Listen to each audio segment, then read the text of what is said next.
Good morning, good afternoon, good night. Welcome to another episode of Cigars and Whiskey, the podcast that discusses love, relationships, sex, and dating from a male's perspective. I'm your guy, Ron Coe, and I'm joined by my guy, White Star GB. The blacker the berry, the sweeter the juice. And we also have super producer Corey Cool in the building, Cool University. Peace. Big shout out to everyone tuned in on Instagram, on YouTube. Please remember to share so we can get more people to tap into the conversation. We have a great show for you guys tonight. Tonight we will be drinking. Is it pronounced Tom and Tool? Tom and Towel. Tom and Towel.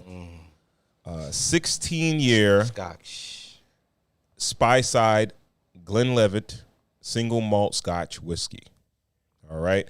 And tonight we are smoking the Victor St. Clair Connecticut Yankee. All right.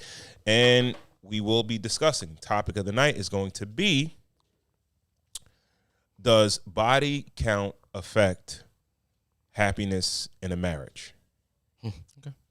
All right. Yeah. White Star GB. How was your week, man? That part, right? My week was cool. My week was pretty good, man. Last weekend I went to a graduation party, celebrated two young people going into the world. Shout out to Damo and shout out to BJ. Congratulations. Yeah. Congratulations. At said barbecue, there's a lot of kids around, like a lot of younger kids and a lot of teenagers and young 20-year-old kids. And at a barbecue, I like to eat barbecue food. You know, I ate a hot dog. Yeah, I ate a hot dog, and shortly realized that as a man, you can't eat hot dogs anymore. What? I'm sitting at the table with a hot dog, took a bite, and I hear, "Hey, yo!" And I'm looking around. Everybody's on their phone. No one's paying no attention to me and whatever. I'm like, all right, okay. I take another bite. I was like, yo, you violating. You going to do that right here? And I look over at the young man, and he's like, yo, no, you can't do that in front of me. And I'm like, I can't eat a hot dog in front of you. Like, yo, don't say that. What are you, a glizzy gladiator? I would have been so I was thrown shamed. off. I would have been thrown off crazy. Shamed for eating a hot dog. Obviously, we can't eat hot dogs in peace anymore. I enjoy a good hot dog. You would think in this day and age where, like, you know, just the whole pause shit is kind of, it's still there, but it's semi-dying because it's like gay culture is like so accepted at this point. Especially with the young kids. They love that. But I don't know. Yeah, I was shamed for eating a hot dog, bro. Cool, I like hot dogs, man. I'm sorry, bro. I'm a glizzy. Glizzy. What do you call you? Am I a glizzy gladiator? Glizzy What gladiator. the fuck does that mean? Like, excuse my language, but what does that mean? A glizzy gladiator? Dog, a man who likes to eat hot dogs. And apparently it's violation for eating hot dogs in front of other men. You can't do it anymore, bro. Okay. I'm just letting you know. I mean, you don't eat meat anymore, right? Pause. No. I don't. I did like hot dogs. Pause. It's like, yo, now I'm subconscious about it. You know what I mean? Like, shit is crazy, bro. Oh, man. Are there vegetarian hot dogs? Pause. Yes, they are. Yeah? Yeah. Okay. And I don't know. For me, they taste pretty decent. Yeah. But I know Pause, for you, they yo. probably. Shit. I'm done, man. I'm done. Done with You that. brought up the fucking hot dogs, bro. Yeah, Shit. I'm good, man. All right. How was your week, bro? It was cool. Yeah. It was really cool, man. You guys know I like to test my discipline. And the crazy thing about it is that we talked about this on the show, right? So I've been listening or rereading, if you want to call it, because it's an audio book, The Way of the Superior Man, and semen retention. I'm giving it a shot. Man. Sounds good. Actually, I feel like it really is good, bro. Okay. Yeah, man. Yeah. What's it doing for you? Like, you got a little focus? I could tell you from the initial benefits of it, right? So basically, they speak in the book about, the traditional orgasm of a man where you ejaculate through the penis, pause, right? Mm-hmm. They speak of a entire body orgasm or orgasm up the spine where you don't feel like you're drained or, in a relaxed state. It's supposed to like kind of invigorate you and give you more energy. Okay. Right? All right. So you're still climaxing, but you're not releasing. Pretty much. But then I guess the ultimate is like when you master it, the control is to ejaculate up your spine rather than out. Yeah.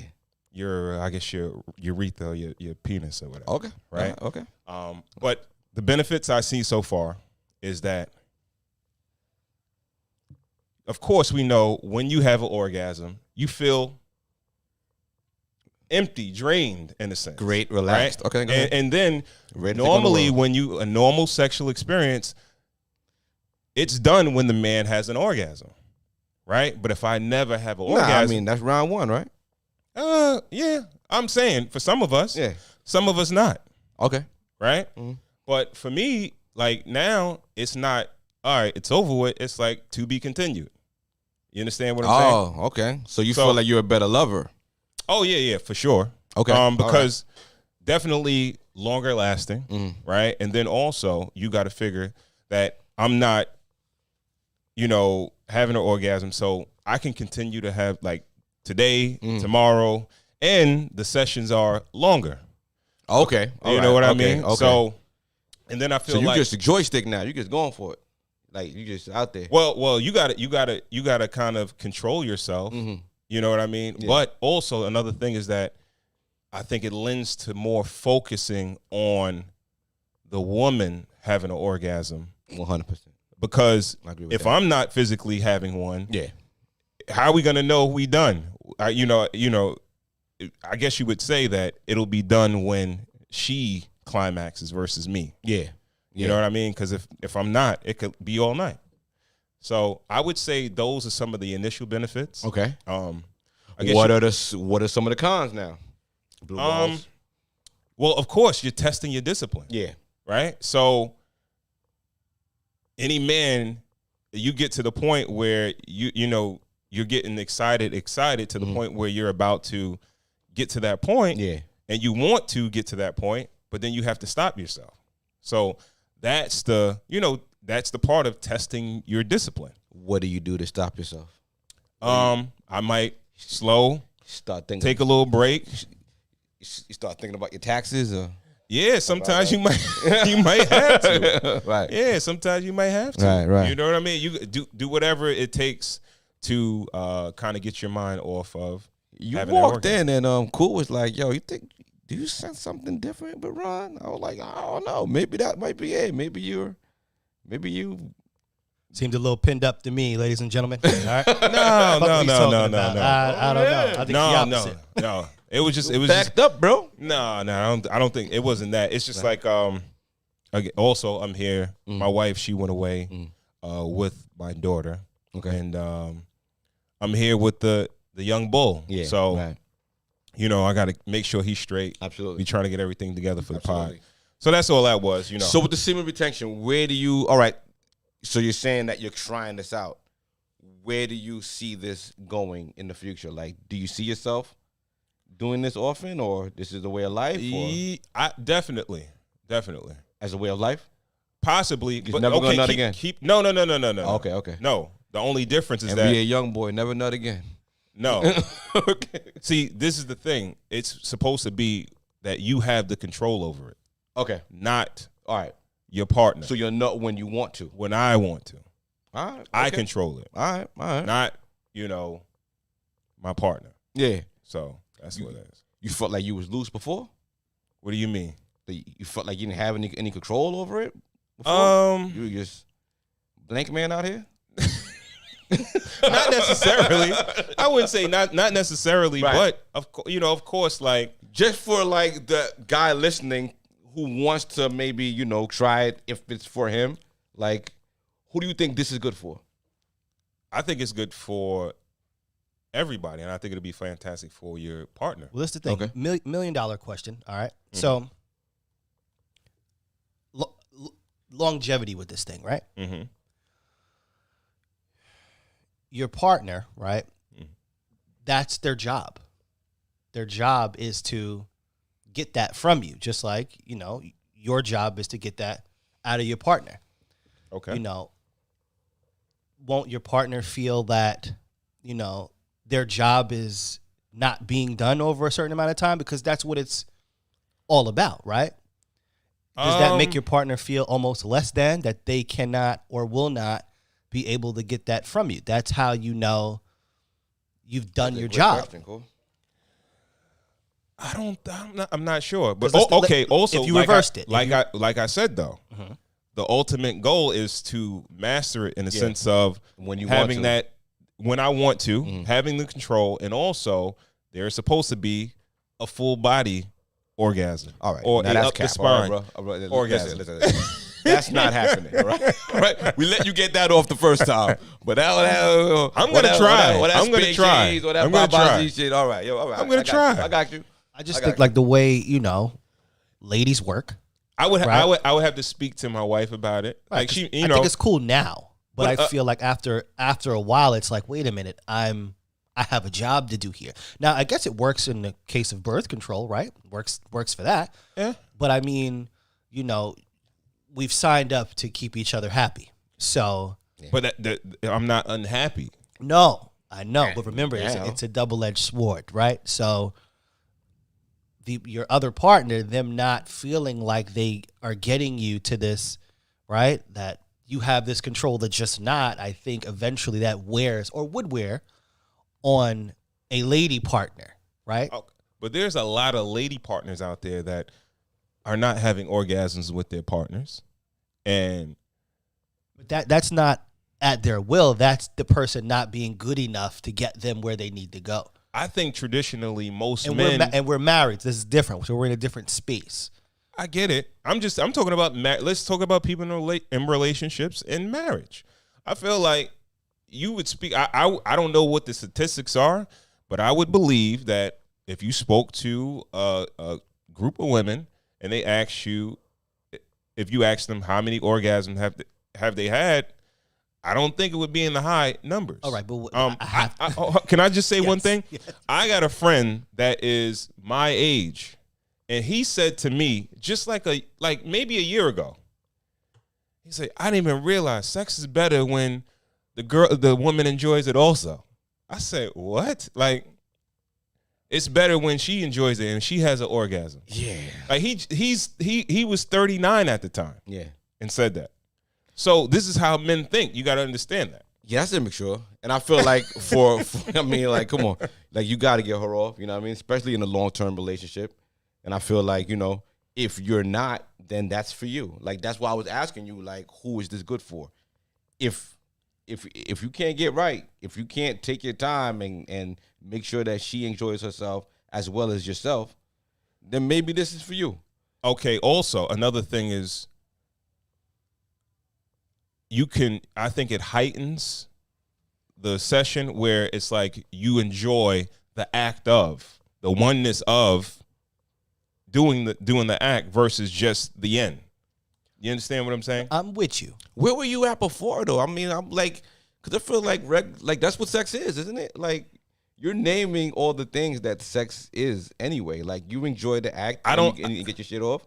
Like, I think most people are they feel like what I just said is that, but they never really think about it in consciously. Right. It's all subconscious. Yeah. So I'm talking about being conscious of what you're doing at that time, at that moment, with the person that you're with. Yeah. And having a task at hand. So you don't leave your session a little bit frustrated? No, and I realize blue balls, that's a farce. Well, it's a frustration. No, not necessarily. Okay. Not necessarily, no. It's like working all week and not getting paid. I'm with you, and I also think you're not taking into consideration this is the thing. You have been with your partner years under the total opposite pretense, right? And I think initially it's like, yeah, I get what he's trying to do. But, you know, as a woman, right, or as a man, right, you come into this to get your partner to the Greek. Yeah. And now my partner is now holding this back.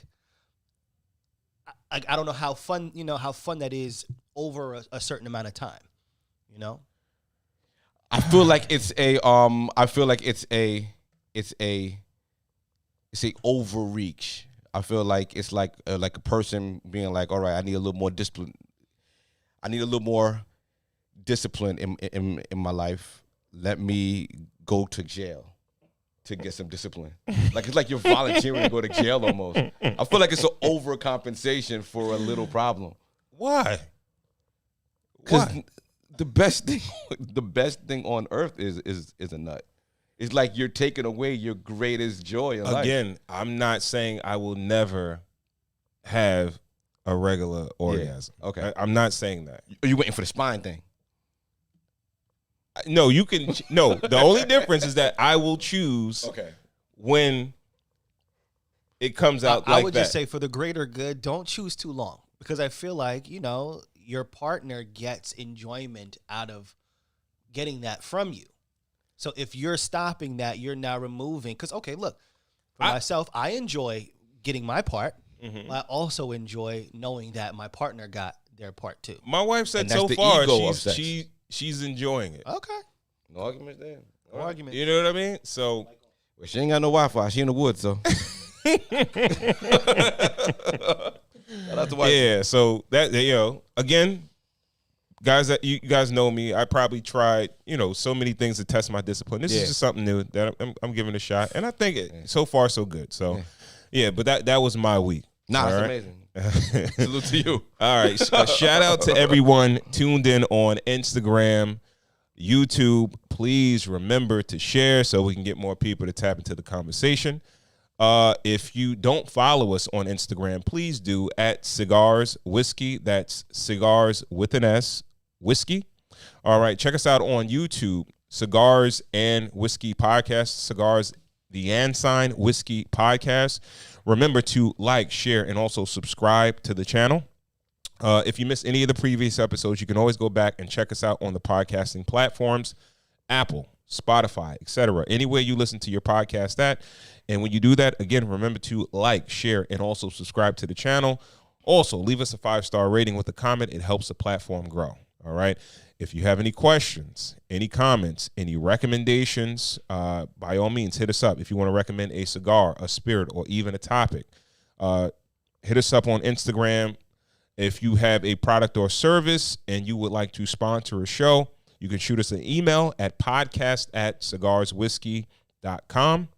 And if you like the content that we're putting out and you want to show your support for the show, you can do that via Cash App. It's the same as the Instagram.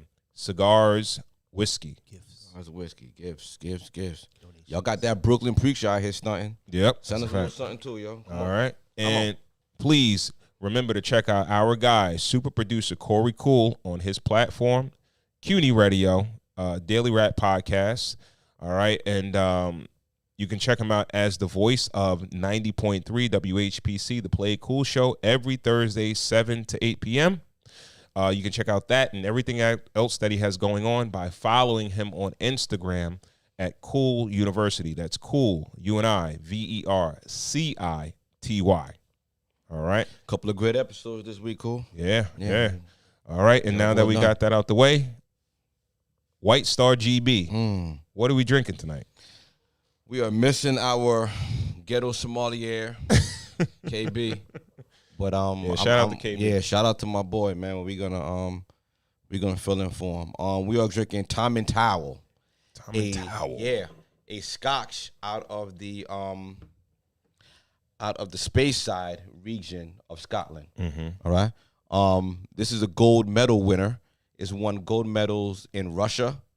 It's won gold medals in London and in China for the best whiskey for a couple of years. It's a nice joint. Like we had a couple of sips of it. On the color, I'm getting like an amber gold or like a wheat. Yeah, We've been definitely drinking, like a wheat. lot darker. Yeah, we have. We Yeah, have a lot of darker whiskey lately, and Last this is couple definitely ones, on the light side. But this is aged 16 years, Yeah, so this kind of goes against what we've been talking about, though, right? Because we've been saying that it's getting this color from the barrel, but this barrel, yeah. You know what's crazy? I think I got Kyle for his birthday like a 30. It was like 20. I think it was a 30 year, and it was a Spy Side. Okay, And it wasn't that dark. Okay, it wasn't that dark. Okay, I don't know if it's from the region where maybe I don't know if the air or the water there or whatever. Yeah, it's actually the water. Yeah, maybe that's why they're not as deep, darker hue. Gotcha. Spirit. You know what I mean? I don't know. You actually picked up a bottle of this exact whiskey from my birthday, and it never made it to my bar. Like it stayed upstairs. Like I literally just finished it before I got here. Oh, okay. I enjoyed it. Like it was kind of like a go-to. Like I would pour a cup every now and then. Okay. I definitely enjoyed it. That's why when it was my turn, I was like, yeah, let me just pick this up. You know what I mean? Yeah. It's nice. I think so far, so good. Absolutely. So it's aged 16 years. It's 40% ABV. It has a price tag of $75, and the cask is an ex-bourbon cask. Oh, it is? Yeah. Okay. That's why I said the first thing I said, I was like, yo, it's a little sweet. Yeah. Okay. So you get that from like the wine or the cask. All right. So on the nose, I'm getting dried fruit, like a little bit of dried fruit, malt, vanilla, and like a little marshmallowy. You know, bro, I was just about to say that. Yeah. Yo, I was about the marshmallow. Right. I was gonna say that, bro. Yeah. Yo, for real. Right. Yo. Wow. And on the palate, I'm getting cocoa, malt, and a little vanilla. Okay. Right? So KB, my palate is getting better, bro. Yeah, word. I tasted that marshmallow. I tasted it. Yeah.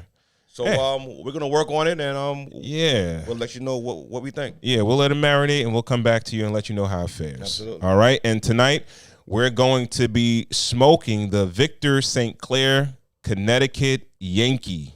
All right. Origin of this cigar is Dominican Republic. The wrapper is a Habano Connecticut wrap. The filler and binder is Dominican and Nicaraguan. All right. The size that we're smoking tonight, this is the Robusto, which is a 5x50 ring gauge. Actually picked this thing up for $4.50. Okay. Definitely a value buy. All right. All right. As far as the construction, a little lumpy, toothy, not seamless veins, but regular looking cigar. Nothing too great, not bad looking at all. All right. As far as at that price point, I thought that as far as the band would be a little cheesy. Okay. Like, no, it's not too bad. Like I forgot what was the last one that we actually smoked, and I was like, I wasn't digging the band. It was the Villiger. Yeah. I like this one a little bit better. I really dig the blue foot band on this cigar. Okay. That's cool looking. I think it meshes well with this gold and black and red and everything like that. As far as the profile of the cigar, I would say it's a mild to maybe medium. So as a new smoker, I think you can try this particular cigar. And as far as the flavor profile, I would say, mild to medium cigar. As far as the notes, just got simple notes of like a toasted type of bread, a little bit of nuttiness and some chocolate. Gotcha. All right. As far as the overall smoking experience, I would say it's not super complex, and I wouldn't expect that from a $4 or $5 cigar anyway. Okay. All right. One of my favorite value plays as far as smokes in the $5, $6 range is the Alec Bradley Project 40, the Maduro. Now compared to this one compared to that, I don't think it's, quite there. But as far as the smoke for the money, I'm pretty sure you can get some better cigars, but for that price point, I think it's a pretty decent smoke. Right. All right. $5 cigar, probably get a box for about $80, $75. Sound about right. Box holds how many? Huh? A box has how many in it? 20 or 25, depending on right. the brand. But I feel like this could be a cigar where you might want to have these around at the house. Okay, all if right. you got some guys coming over. Cigar. Yeah. All So right, maybe some guys that are smokers, but some guys that aren't smokers. Right, so if they waste it, be like, whatever. All right, you know what I mean? I get it. So I get it. Let me ask you a little bit about wraps, because at this point we've done Nicaraguan, Dominican, in the States we have a Connecticut wrap. What are some of your favorite wraps? I like I think it's Nicaraguan. It's the Corojo or the Correo. Those are some pretty nice wraps. So not from like a certain region. Well, that's I think that's Nicaraguan. Okay. Also, there's one called the Jalapa. I'm pretty sure that's Nicaraguan. Okay. And it's from the region of, I think Nicaraguan is Esteli. That's off the top, y'all. Yeah. As far like Alec Bradley has the Esteli that they have. I think they have Esteli and they have Esteli Black Market. That's one of my favorite smokes. Right. I hate to keep bigging up Alec Bradley. I mean, listen, it is what it is. Like definitely for the money, I think they're some of the best cigars, but they have some great smokes. Gotcha. Gotcha. How much does the wrap really play into the construction of a cigar?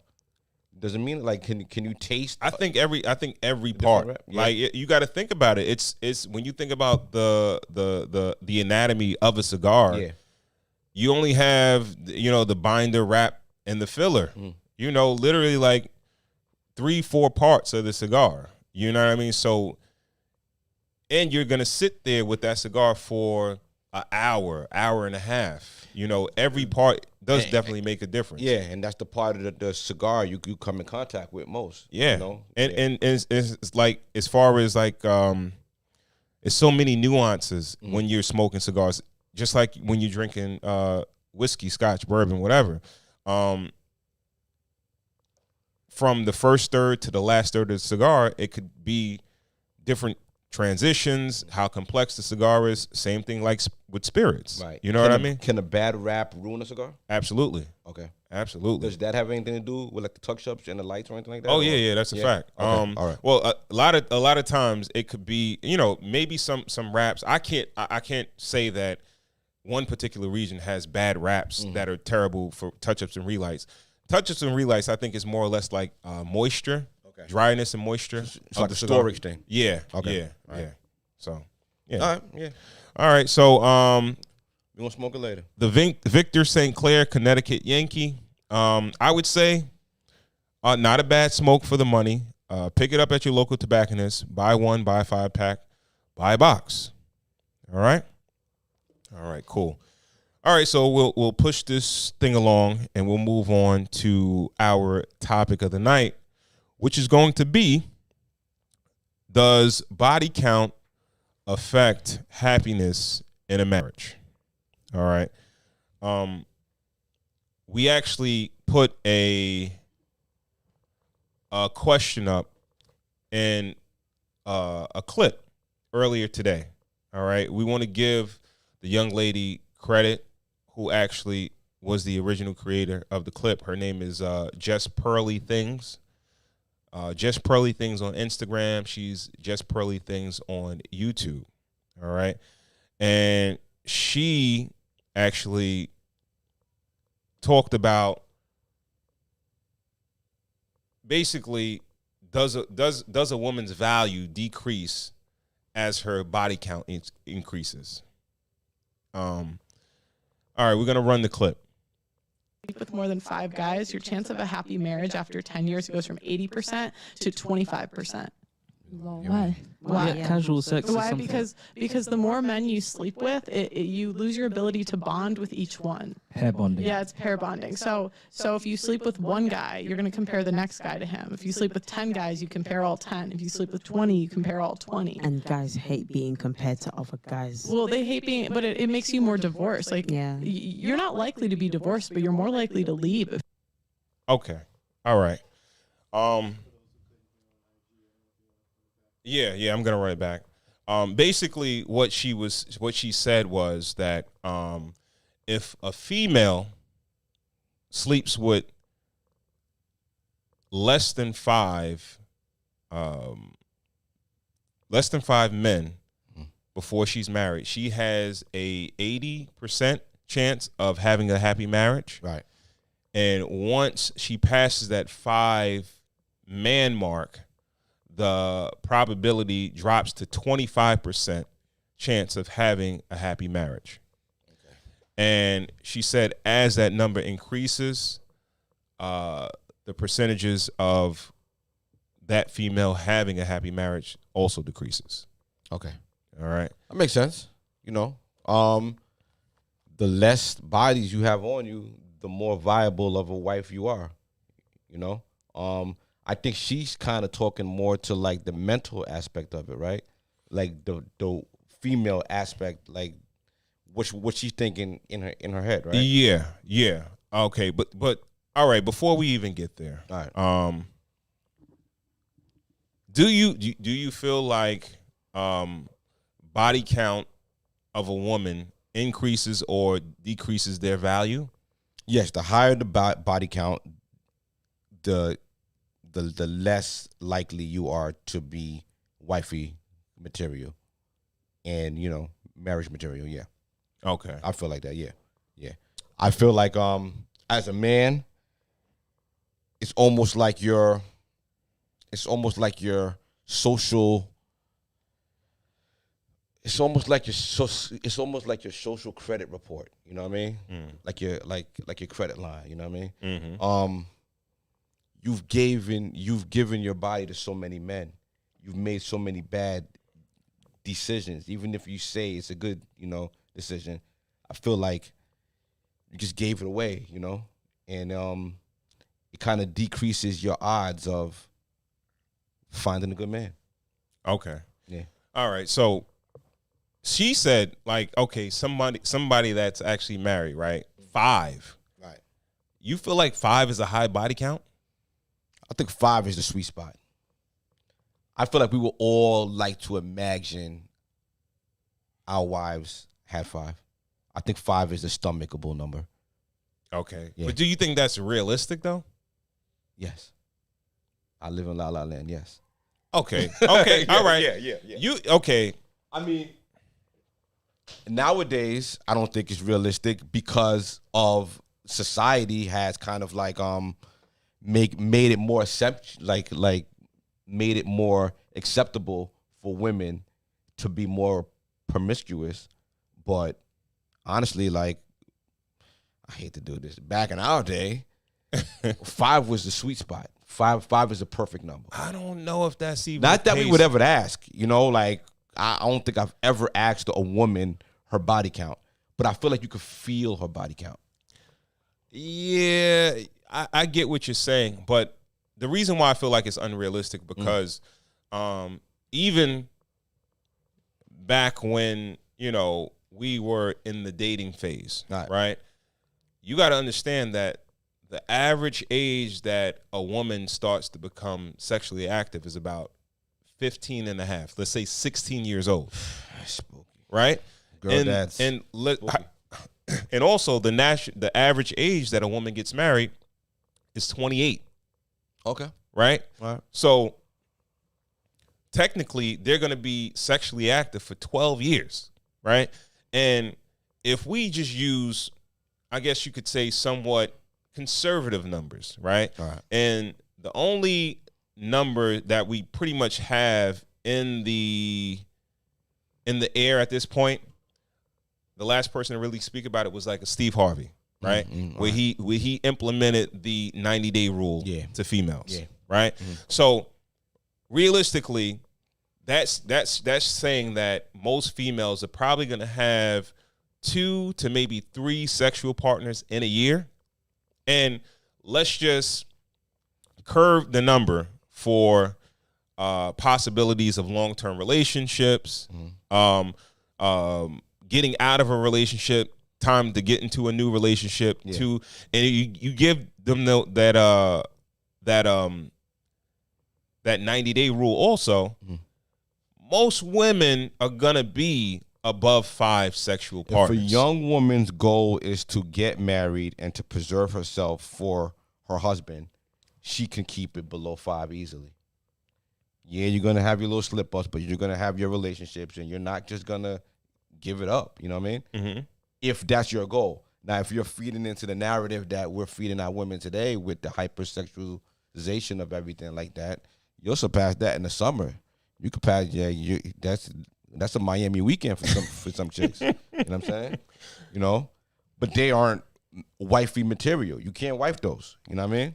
Oh, man, come on, GB. Not men of our pedigree.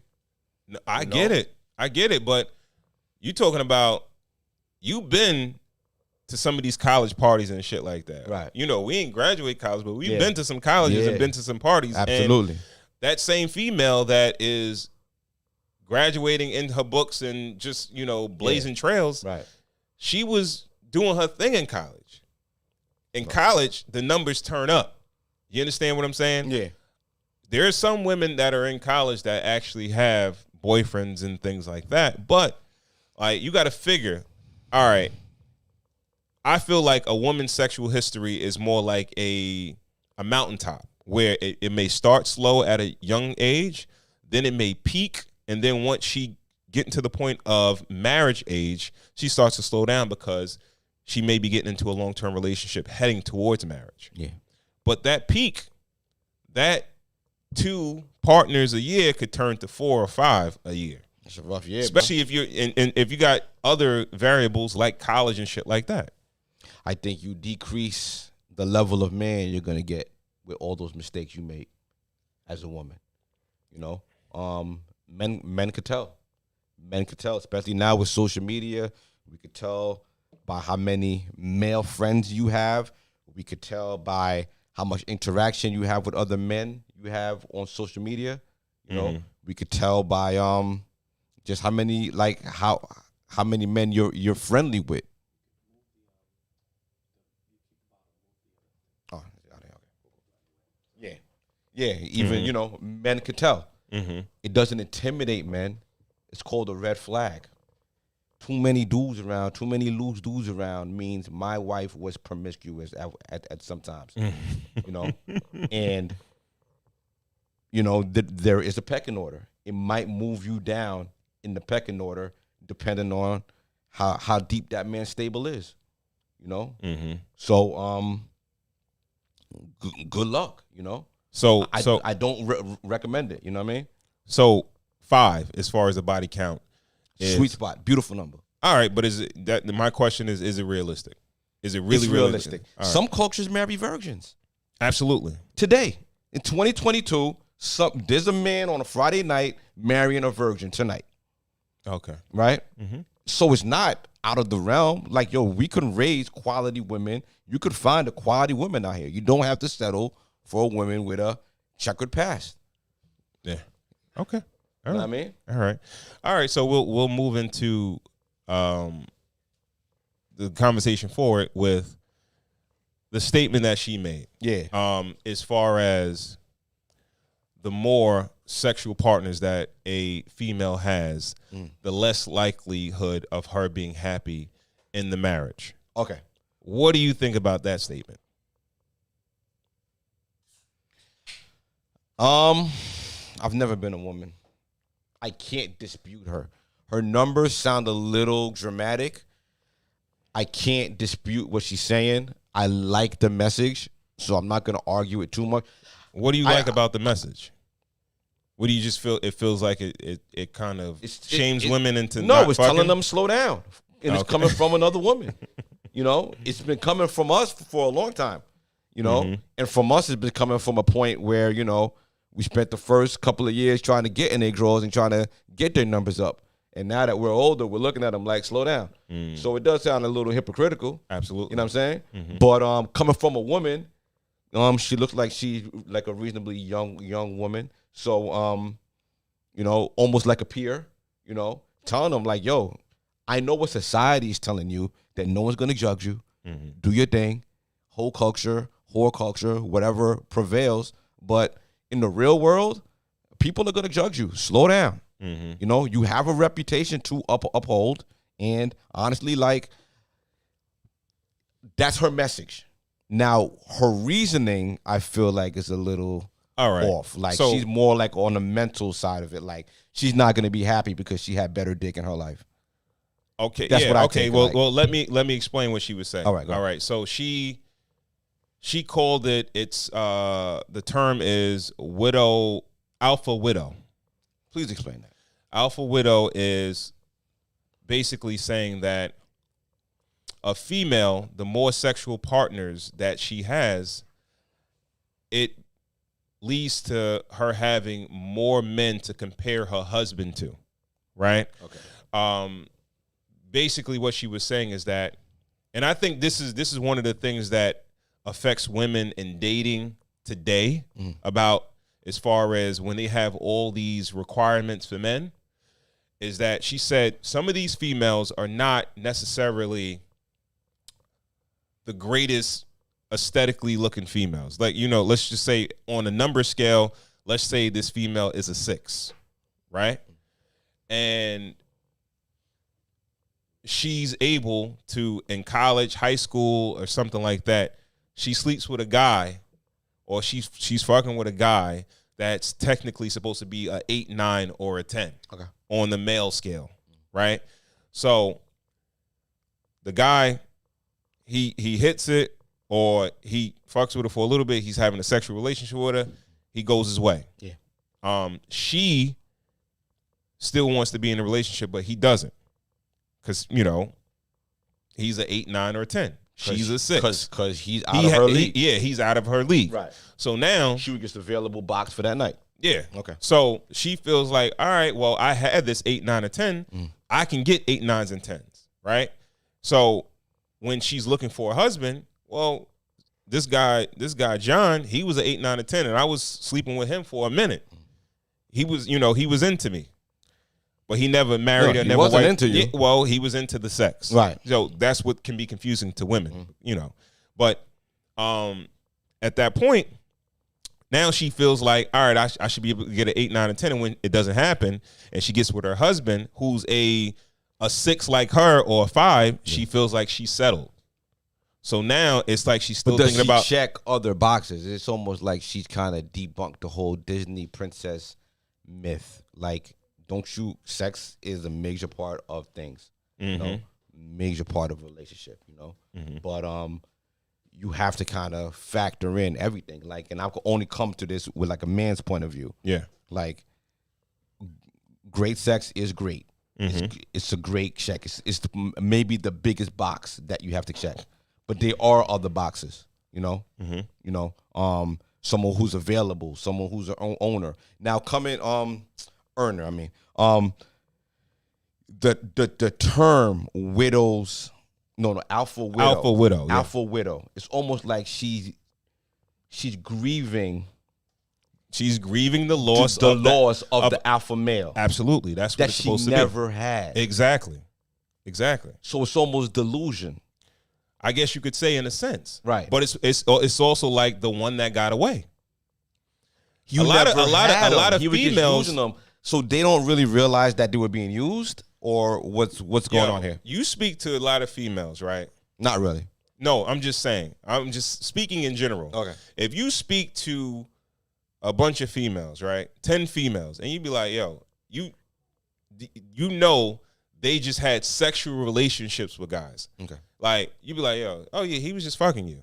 He was just fucking you, right? You ask them, they'll say it's something different. Yeah. No, we was fucking around. We used to talk on the phone. We used to do this, that, and the third. Nah, he was just fucking you. You're just watching a bunch of hourglasses. You're just watching the sand run out. You just like, but you at females. First of all, another thing is that they tie sex is emotional to them. Yes. So if a man, That's why it's cap. Why is it cap though? Because you can't just like. I'm saying in their heads they believe that though. Yeah, but like sex is so disposable for young men. Absolutely. It's a conquest. It's a game. It's a one night thing. It's a thing. It has no bearing on who you are in the future. Almost, it's a terrible thing. But it's one of the biggest I don't know what I'm looking for. But it's one of the biggest things in life where it's like men are judged on a different scale than women are. Absolutely. Men can't be judged on their sexual conquest. If a man has sex with 5 women in college on campus, he's fine. He's an average man almost. Mm-hmm. If a woman has a relationship with more than 5 men on campus in 4 years, she's on the track to be like that 5th dude better hold her down, or she's on track to be. Well, that's just how society is, though. Women don't, men's body count doesn't really matter too much. All right, and there was another stat on the video where she said that 80% of women are sleeping with 20% of all the men. So that means say that one more time. 80% of women are sleeping with 20% of all the men. Yeah. So men are going to have higher body counts because those men that are sought after, all the women are after them. That sounds like a monkeypox stat right there. Sheesh. That sounds crazy. Yeah. So it's a lot of sharing of the pool. I'm saying it's not. Why is there so much scarcity, you think, in men to have sex with women? Well, I think because women have certain expectations, and maybe it's only a small demographic of men that fit those expectations that they want. Oh, so it's a bunch of dudes out there getting no bun. Oh, that are available. Yeah, I think that's basically what they're saying. There's a big group of men that women are passing up. They're not sleeping with, but they're sleeping with these particular guys. Poor guy. So yeah. I kind of get what she's saying, but I just feel like it's unrealistic because I feel like the numbers are relatively like, I don't think it's realistic to have a lot of females that have less than 5 sexual partners. But let's stay on that stat for a little bit. That's an alarming stat. Like, that's a stat almost like, yo, get out of the water. Like, almost like to the 80% of women sleeping with 20% of men, like, you have to get out of that 80%, almost like, right? Isn't that like almost like a call to action? And we're not talking about age ranges neither. We're just blanketing a lot of things. Men versus women. Men and Right. women. Right. So, that 80% of women has to change a lot, Well, I don't think women are at that point where they're gonna change, like, because they want what they want. Like, I think women are very headstrong. Okay, and there's a kind of like a platform or a plight for women is like, don't settle. You understand what I'm saying? Don't settle. No one should settle. No, I guess not. Yeah. All right, but if that's going to be the case, then you might be dealing with, if you're in the same pool as everybody else, you guys are going to be messing with the same dudes. It's just going to happen like that. It's rough. So congratulations to the men. Just, protect yourself. Yeah, word. You know what I mean? Word. Shit. Yeah, but I don't know. I like her message. I think it's a little, it's a little easy on the females. I think that what do you mean it's easy on the females? Her message is almost like it's not your fault you're unhappy. I don't think that's the message she was trying to put out. Okay. I don't think that's the message she was trying to put out. He's just not living up. The man she settled with is not living up to the potential of the man you had in 96. He can't. All right, you got to think about it. Have you watched that show that was on Netflix? Which one? It was called Sex Life. No, I haven't seen it. I'm assuming that's where that shit came from. Okay. Because it was like when you hear that and you see that show, it's exactly what they're talking about. It's as a far lot as of statistics. The alpha widow. Yeah. It's basically about a female, right? Bless. That she's living mourning the loss of this Mandingo warrior. She's living the perfect life. Yeah. You know, husband is a good looking guy. She got like a couple of kids, a kid or two. Yeah. Live in the suburbs, nice ass, big ass house. Right. Family does well. Has all the stuff. security in the world. Everything Absolutely. is great. Yeah. Don't have to worry about money. He goes out, earns, provides, everything like that. Right. Great life. Yeah. But all the while, she's fantasizing about her ex-boyfriend who's like a quote unquote bad boy. Used to be sexually spontaneous, have sex with her anywhere. I guess his sexual prowess was on another level, and she can't stop she thinking has about the it. wrong definition of an alpha. Like, it's fine to like imagine, you know, something like that, but the alpha man is the man who checks all the boxes. She wasn't with him. She's not with him today for a reason. There's a lot of women who are still with their high school sweetheart. You know, there's a lot of people who and you had great times. And you're not with them like every day. Sometimes the grass looks very green on your side, but looks greener on the other side. In the past as well too. Maybe she's reimagining things a certain way, when she thinks about her past. I don't know. Like I can't relate. I'm not a woman. Men don't really think like that. Men leave women alone for a reason. We have specific folders for all the women that we dealt with. Absolutely. There are the jump offs. There are the hoes that we're trying to convert. Like, yo, she's right there on the cusp. But if she fucked that fifth dude, she out of here. There's the good girl, shorty that's just there. Love you like cooked food. You know what I mean? And we have those categories. We have those folders. That last folder is never getting wiped up. I'm sorry. And we don't even think about the ones that they're going because we know who they are. Maybe women got to get better with department. No, there you go. Yeah, you can't say anything. It's crazy because I said the same thing. I was saying the same thing. I was saying the same thing to my wife regarding this whole subject, and I was like, men don't do that. It's like, yo, all right, I dealt with that female in the past. It was what it was. If we had a good time, cool. If not, it just is what it is. Right. I'm moving forward. Yeah. Like, I'm not looking back constantly or whatever like that. Sex was great, but she rode around all summer with no car insurance. I can't wife you. I'm sorry. Like, you're a little irresponsible. Yo, but sex was bomb. But yo, you can't elevate with me. Same way we gotta leave friends alone, we gotta leave girls alone. Yeah. So why can't women just leave that bad boy alone? Nigga probably ain't jail anyway. Half of them is imagining some niggas who locked up right now. Niggas in jail. Yeah, he had your fucking ankles behind your fucking head. You know what I mean? All summer. I think there's a road that goes from a woman's vagina to her heart. Yeah. And it's hard for them to do that. It's a direct flight. It's not even a road, yo. It's getting you there in 45 minutes, yo. There ain't no turns, no zigs, no zags, yo. Yeah.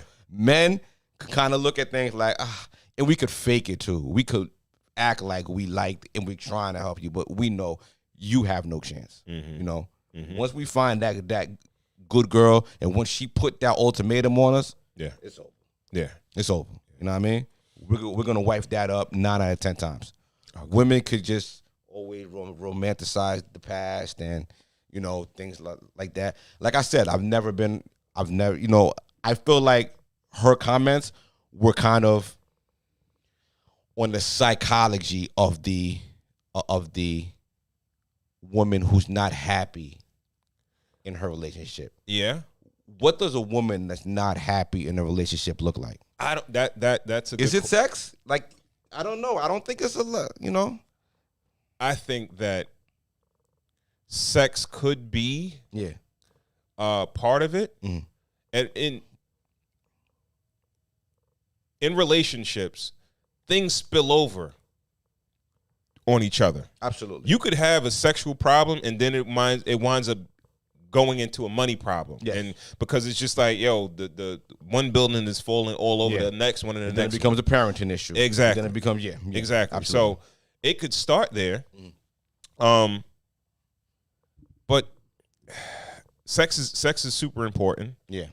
But I feel like if a woman, if sex is 80% important to men, what percentage would you put to women in a relationship? How important is sex to women in a relationship in your view? I feel like it's pretty close. Yeah. Okay. Not exactly to men. Yeah. Because men will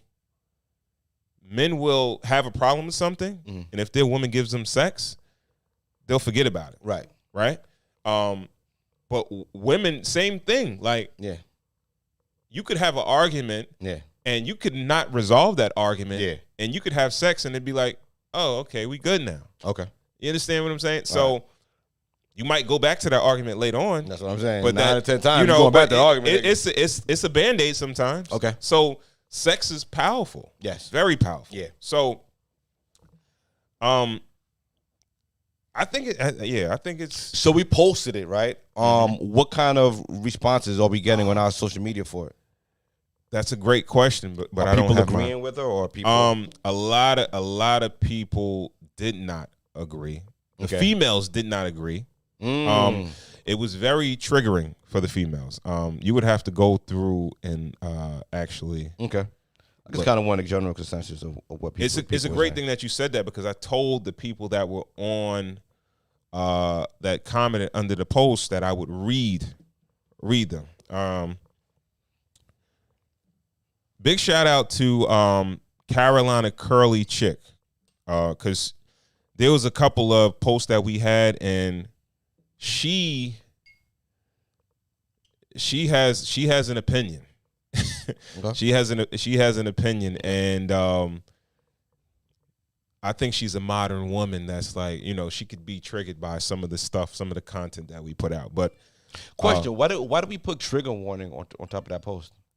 Because I felt like it would be triggering to women, because I think that five sexual partner thing, like, most women are not gonna be underneath that. Just so you were gaslighting a little bit, weren't you? No, I didn't say it. I just, I knew this was gonna be the topic for the night, so I just put it out there. All right, so all right, this is what she said. She said, interesting. Bonding is the creation of a close relationship. It's a process that's not diminished by previous actions. Could it hinder your process? Yes, if you're consistently comparing your current partner to others. But realistically, most rational thinking adults don't go through life like that. Comparison is the thief of joy. Also, the thing about percentages and statistics data, it's often linked to small groups of people. Was there a control group? What are the variables? How many women did you ask? So many questions. Yeah. Because in my dating day, we used to call that baggage. When you're carrying things from past relationships into your new relationships, we called it baggage. Like, that's a bag lady. Yeah. You know? Okay, but there are a lot of females, right? That they could have. All right, you could start talking to them, right? And you'd be like, how many relationships you been in? Okay. You'd be like, over the last, I dated seriously 4 guys. I had 4 like relationships that's a year or so. But sometimes it'd be like, all right, you're not talking about 3 of these dudes, you don't care, but it's one dude you just continuously focus on. Okay. It's something with that dude. That dude still got a hold on you. Nah, what's the hold? What? He can have her back whenever Like, he wants to? If he has your energy, then he has something that on you. Like, men have never been scared of a little competition. No, absolutely if not. this dude was was the best you've ever had. You've never met me yet. You know what I mean? Like, watch this. You know what I mean? So, yeah. Let me read another comment. All right. His way won. Him and Carolina Curly Chick, they were going back and forth. Women don't want accountability. They are emotional, which is why sex partners don't do well for them. Women also initiate 70% of divorces, alimony, custody, welfare, accusing harassment, even if it's false. Abortion, single mothers promoting kids to identity and gender, etc. All started after 1965. This is the course that this is the course you pay for having too much independence. This is why if good men put women in their place, we wouldn't be where we are now. Third world countries understand this better than we do. Man, he said what he said. He said what he said. I ain't got nothing on that, man. Yeah, dog. I agree with everything you just said, big homie. So I want to elaborate on one of the things that I think what they were saying also, as far as like, she said the more sexual partners that a female has, it hinders her ability to pair bond. Yeah. Right? What does that mean? It means like having a monogamous relationship with that person for a long period of time.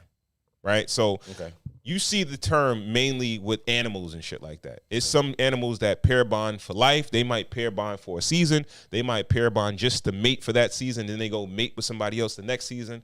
But they stay together for a certain amount of time. Yeah. But there are some animals out there that are straight poly. Okay. They like just go mate with that person, that person, that person, that animal, that animal. Humans aren't that kind of animal, socially or anything, right? Like, well, technically, a lot of birds are pair bonders, right? But a lot of mammals are more poly. Okay. And, we are, top of the food chain. Yeah. So, but basically, there was a question about like, oh, why is there a focus on happiness based on a woman's body count and not a man's? And one of the statements that was made was that, well, the fact is that if a woman's not happy, she's more, it's more of a probability of her leaving the relationship versus a man. Okay. And he said 70, but she said 80% of women leave relationships. Yeah. And if a woman is unhappy in relationships. No. When a couple splits, 80% of the time the woman initiates the split. Wow, okay. And if a woman is college educated, it goes up to 90. Okay. 90% of the time. All right, okay. So basically, she was saying that that doesn't really matter for men because they're not the ones that are leaving relationships. Ooh. Well, that's a staggering stat. Yeah. So we're saying that women are initiating 90% of divorces. That's crazy. Like I've never heard that stat. I don't understand it yet. You know what I mean? It's my first time hearing it. They said women leave more than men. Right? Women they leave more than men. And if you couple that with that first stat that we had, that 80% of women are dating 20% of the dudes, like, does it really drive home the alpha male, thing? Like there are really alpha males and beta males, and if she makes a mistake and finds the wrong male for her, she rejects him after a certain time? I'm not even sure if it's about alpha. You know what? I guess it's a possibility. Right.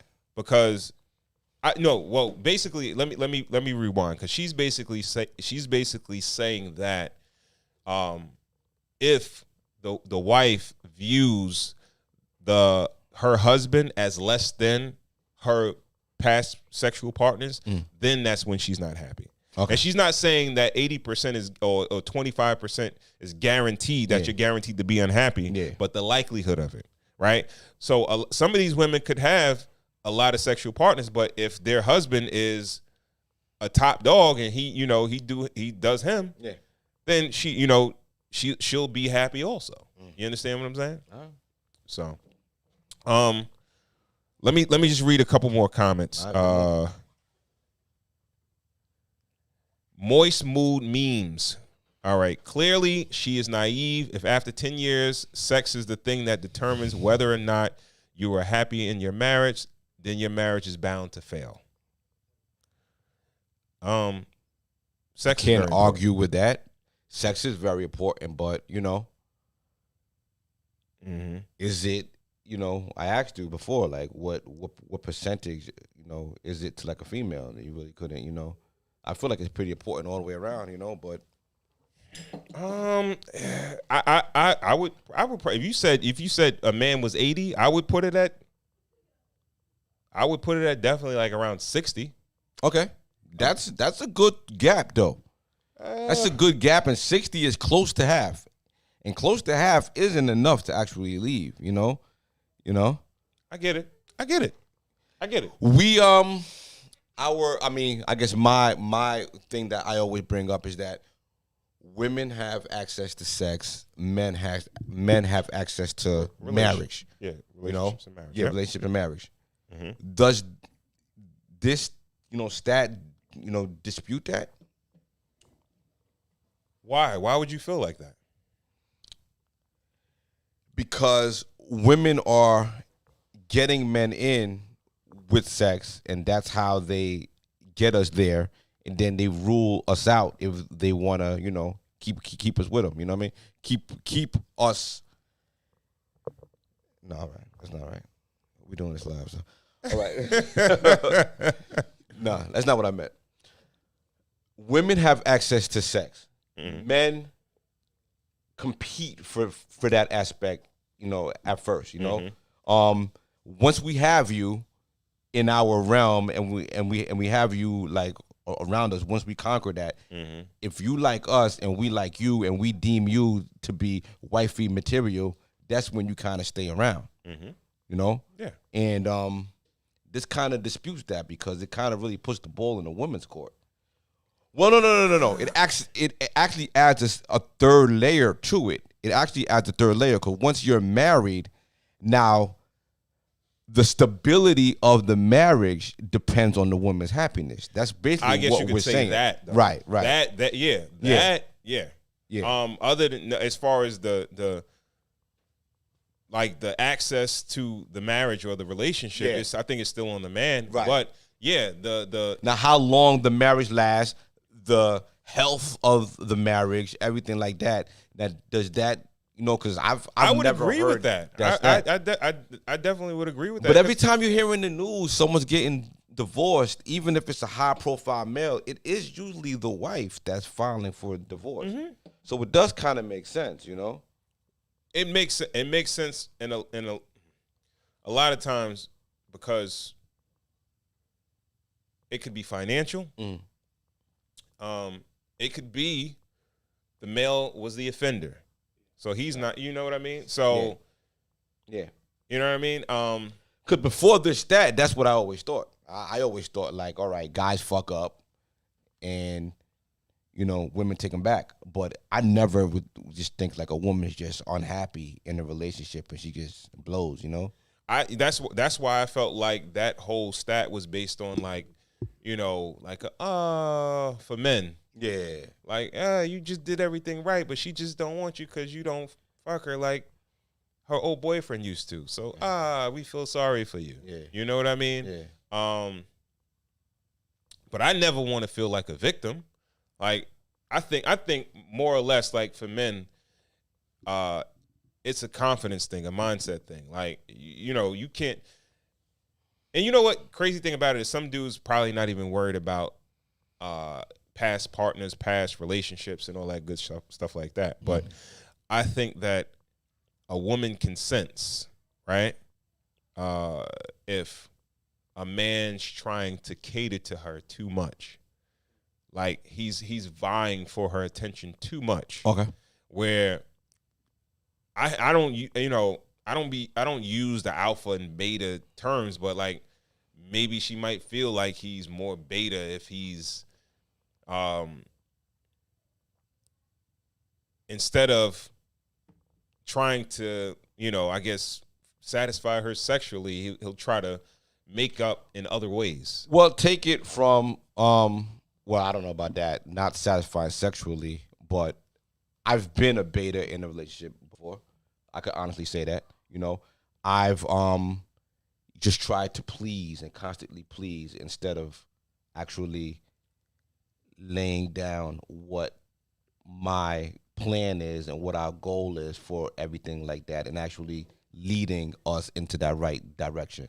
Like, I've been a beta in a relationship. I had to actually learn to be an alpha from looking back of that failed relationship and looking at it and understanding what mistakes I made. So let me ask you this. So 'cause I firmly believe in the alpha and the beta. Okay. So and it starts from day one. When you were trying to please, like, Yeah. what kind of reactions were you getting? It was never enough.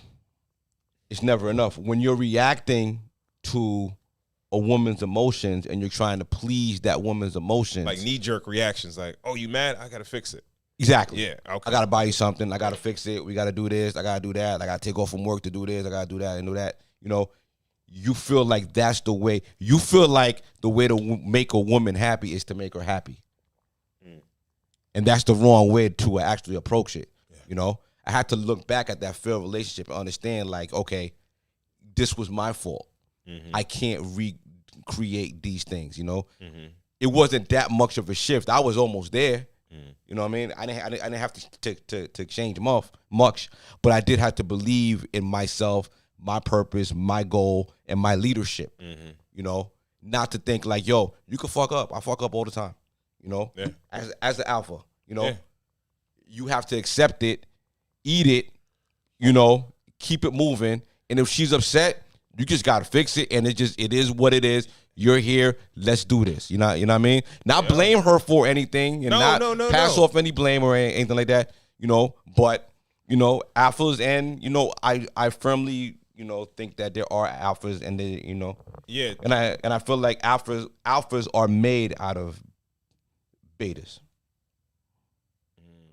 I feel like you have to be a beta first to learn how to be an alpha. I do. Yeah. Okay. Yeah. All right. Okay. I got you. All right. So what kind of insight or advice are we giving to the male, the husband, and to the wife? The wife that may have that alpha widow. I don't know if it's a syndrome or whatever. That whole alpha widow thing going on. And the man that's in the relationship. Look him up on Facebook. Look, that guy that you're imagining a certain way, find him on social media. Find him. He's probably in the same place you left him. You know? You would say that? Yeah. What if he's not? What if he's still an 8, 9, 10? Mm-hmm. And well, then he's married with kids and is happy somewhere, and she wasn't you. So either way, either he wasn't good enough or you weren't good enough. Mm-hmm. For some reason, y'all weren't together. You know what I mean? Mm-hmm. So what do you tell husband? Stay on your purpose, yo. Stay on your grind. Stay on your purpose. Trust the process. Love a woman, but you kind of can't cater to a woman. Yeah. You know? Yeah. How about yourself? What are you telling the man?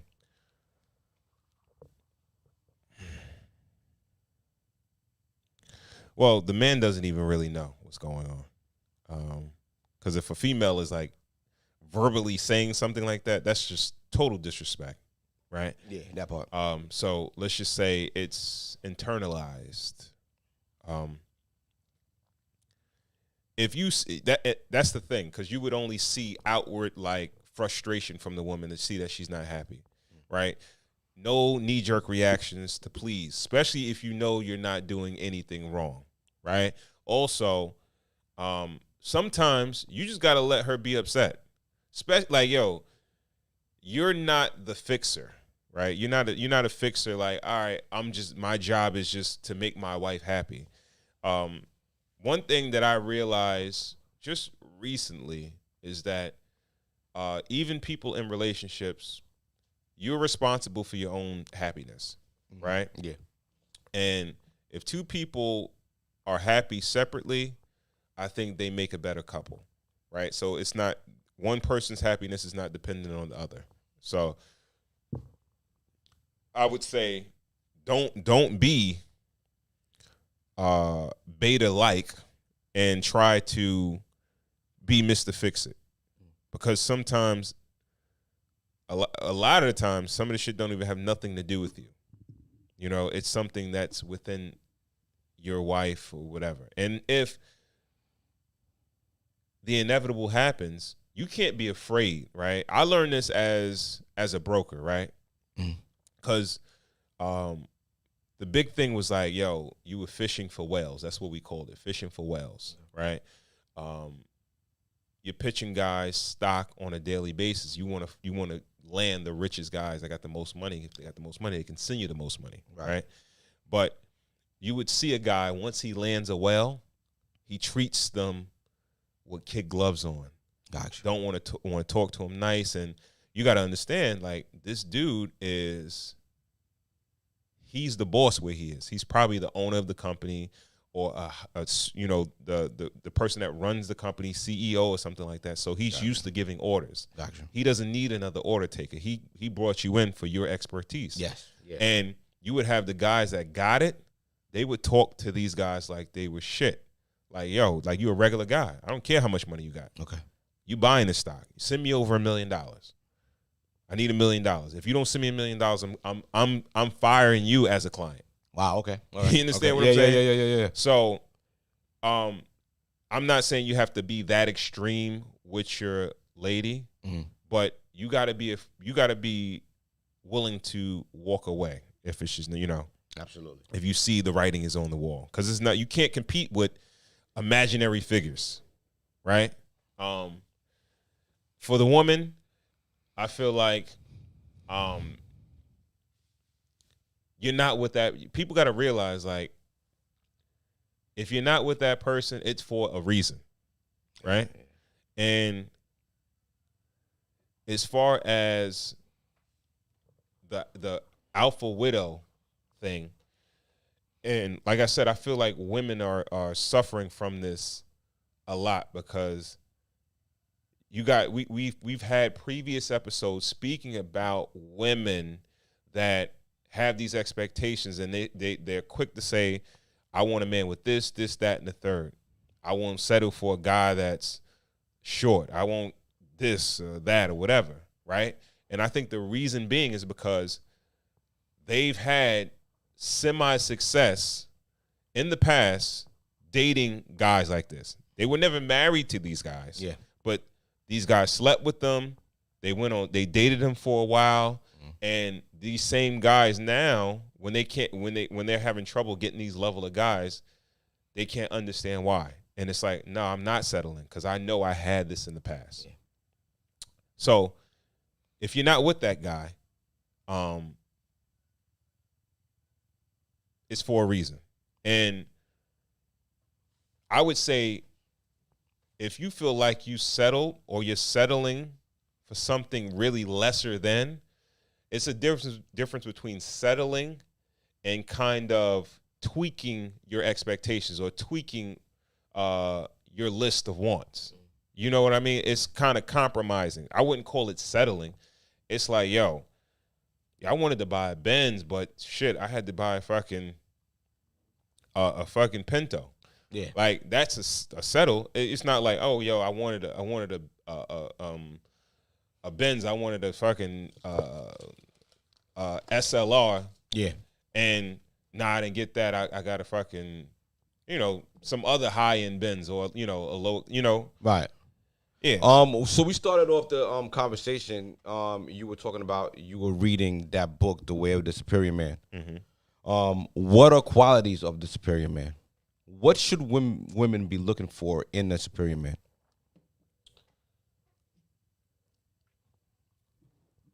A man that is on his purpose. All right.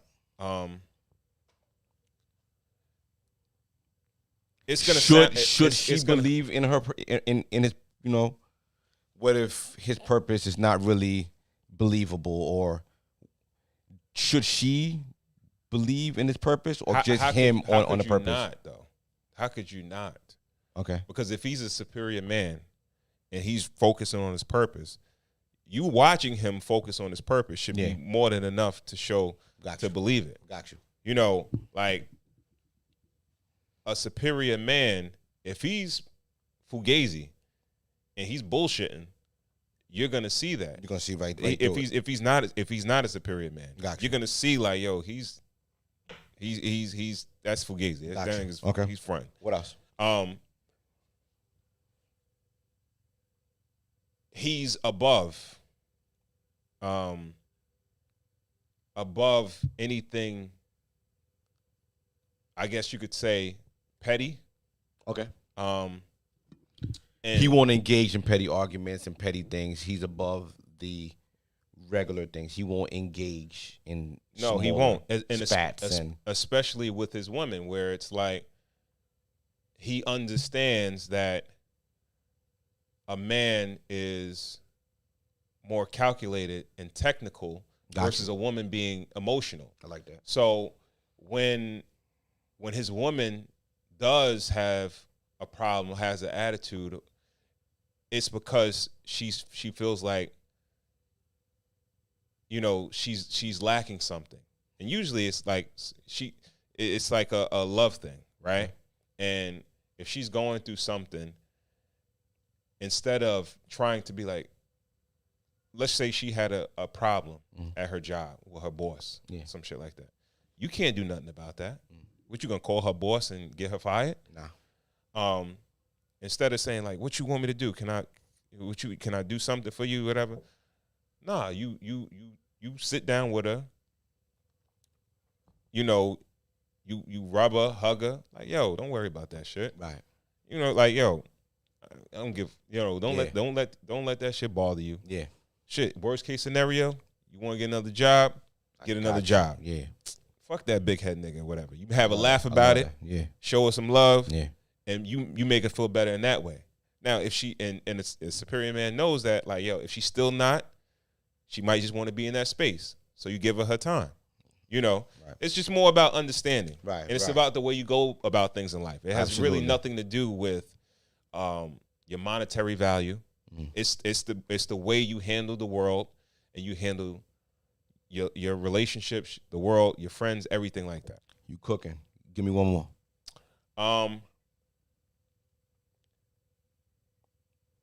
He makes decisions on his own accord. Hence the semen retention, right?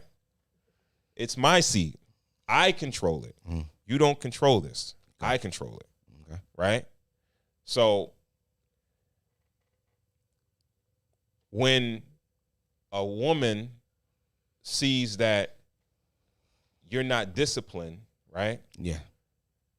And you're willing to let her drain you, she knows the world can drain you too.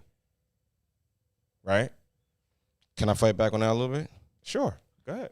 What if that action is not draining you? What if, even if it does drain you a bit, you never show it?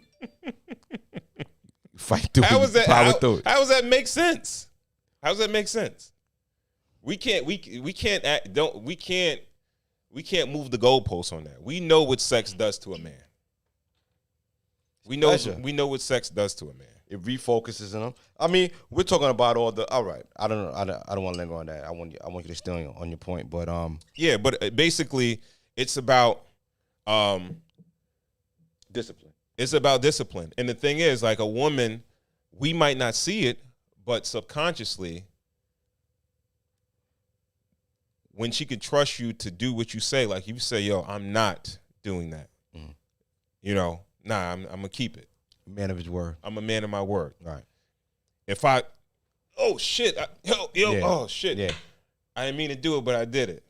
Yeah. It might be some disappointment. She might not say it to you. Of course, yeah. You know what I mean? But it's like, oh, nigga. So when she sees you do that, take the initiative to discipline yourself, when it's time to discipline the family. Yo, listen, this is the plan for the next year or two. This is gonna bring us here. She could trust that more. I believe so. Nice. I believe so. Nice. I believe so. Nice. We might not think it might seem minuscule in the grand scheme of things, but it's the little nuances that we don't pay attention to that really make a big difference. You cooking with grease, boy. You know what I mean? I like that. I like that. Yeah, we can wrap it up, baby. All right. Yeah, man. Shout out to everybody that was on the comment section of this one. It was a lot of engagement. Shout out to just Pearly Things. Spitting that, we're not necessarily red pill, but she's on, like, that's the first female that I see spitting that red pill kind of content. So big shout out to her. Yeah, man. Let us know what you feel in the comment section as far as body count. Does it decrease the value of a woman? But yeah, we want to thank you guys for tuning in to another episode of Cigars and Whiskey. Again, if you don't follow us on Instagram, please do at Cigars Whiskey. That's Cigars with an S, Whiskey. Also, check out our YouTube page, Cigars, the & Whiskey Podcast. And remember to like, share, and also subscribe. All right, please do that. All right, if you missed any of the previous episodes, you can always go back and check us out on the podcasting platforms, Apple, Spotify, etc. Anywhere you listen to your podcast at. Again, remember to like, share, and subscribe.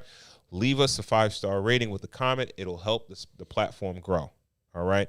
If you have any questions, any comments, any recommendations, by all means, hit us up. You want to recommend a cigar, a spirit, or even a topic. You have a product or a service and you want to sponsor a show, shoot us an email, podcast@cigarswhiskey.com. All right. What are we feeling before we go? Yeah. What are we feeling about the Tom and, you got to pronounce it. Tom and Towel. Tom and Towel. Yeah. 16-year Speyside Glenlivet single malt Scotch whiskey. It's made by Glenlivet. If I'm going to compare it to the Glenlivet I 12, don't think this is. I think it's not. I think Glenlivet is a area. Oh, okay. Yeah. Pardon me. Mm-hmm. Still, if I was going to compare this to another whiskey in the area, because we were going to do the Glenlivet 12, right? So if I was going to compare it directly to that, this is a little bit more complex. Taste a little stronger, I would say. A little bit. Maybe that's the cask. Possibly. You Possibly. know. But if I had to give it a score, I would go with a 7. I'm right with you. Yeah. Corey, cool. What we giving it? This is actually the first time I only drank one, first of all. Oh, so you didn't like it? No, it's not even that. I'm practicing drunk retention. Hey. I can dig it. I think that'll be harder than the semen shit. You know? I do want to say that this is pretty heavy. It feels heavy to me. Okay. Normally I'm tossing them back, pause. So I feel like this one, strangely, I was able to get away with only drinking one. Normally I would have gotten up twice already. For some reason, this one, maybe it's a little heavier. So I can go with you saying complex. Maybe would go good with some food. Okay. Okay. A steak or something. This would have been really nice with a meal. Yeah. But yeah, I enjoyed it. Okay. I enjoyed it. You picked me up a bottle of this for my birthday in April, and I just finished it. So it lasted a couple of months. Okay. Okay. So, but it never made it downstairs. Like every Friday, I would just, take a little shot while I'm making dinner and stuff like that. So I see what Cool is saying. Okay. Yeah. I enjoy it though. Yeah. I give it a 7. I give it. I'm right there with you with a 7. Number. Let's go lucky 7s. I'll go another 7. All right. All right. So 7s across the board. Lucky 7. All right. So the Tom and Towel, 16-year. Pick it up. It's thumbs up approval from Cigars and Whiskey. Word. Also, the Victor St. Clair Connecticut Yankee. Very good bargain buy. $4 cigar and a pretty decent smoke. So pick it up at your local tobacconist. Again, Corey Cool. Yes, sir. Let them know where they can find you, everything that you're doing. All right, so first things first, I go by the name Corey Cool. I represent Cool University. You can find me on my daily rap podcast, CUNY Radio. That's CUNI Radio, and that's available on all of your favorite podcasting platforms. Now, for the summertime, I'm with the Morning Madhouse, 7 to 9 a.m. on Tuesdays. That's WHPC, and back again on Thursday, 7 to 9 p.m. for my Play It Cool show. Last but not least, I'm a writer. Officially a writer, a published writer, guys. I have my top 5 albums of the second quarter that is available with Music Industry Long Island. It's a online publication, and I'm trying to get my write on. So that's really all, because all here I do is press record. Give me your Instagram. Cool University, of course, COOLUNIVERCITY. All right. White Star GB. Give me a hand. You can find me on White Star GB on Instagram. All right. Yeah. All right. So, again, we want to thank you guys for tuning in to another episode of Cigars and Whiskey. We will catch you on the next one. Peace.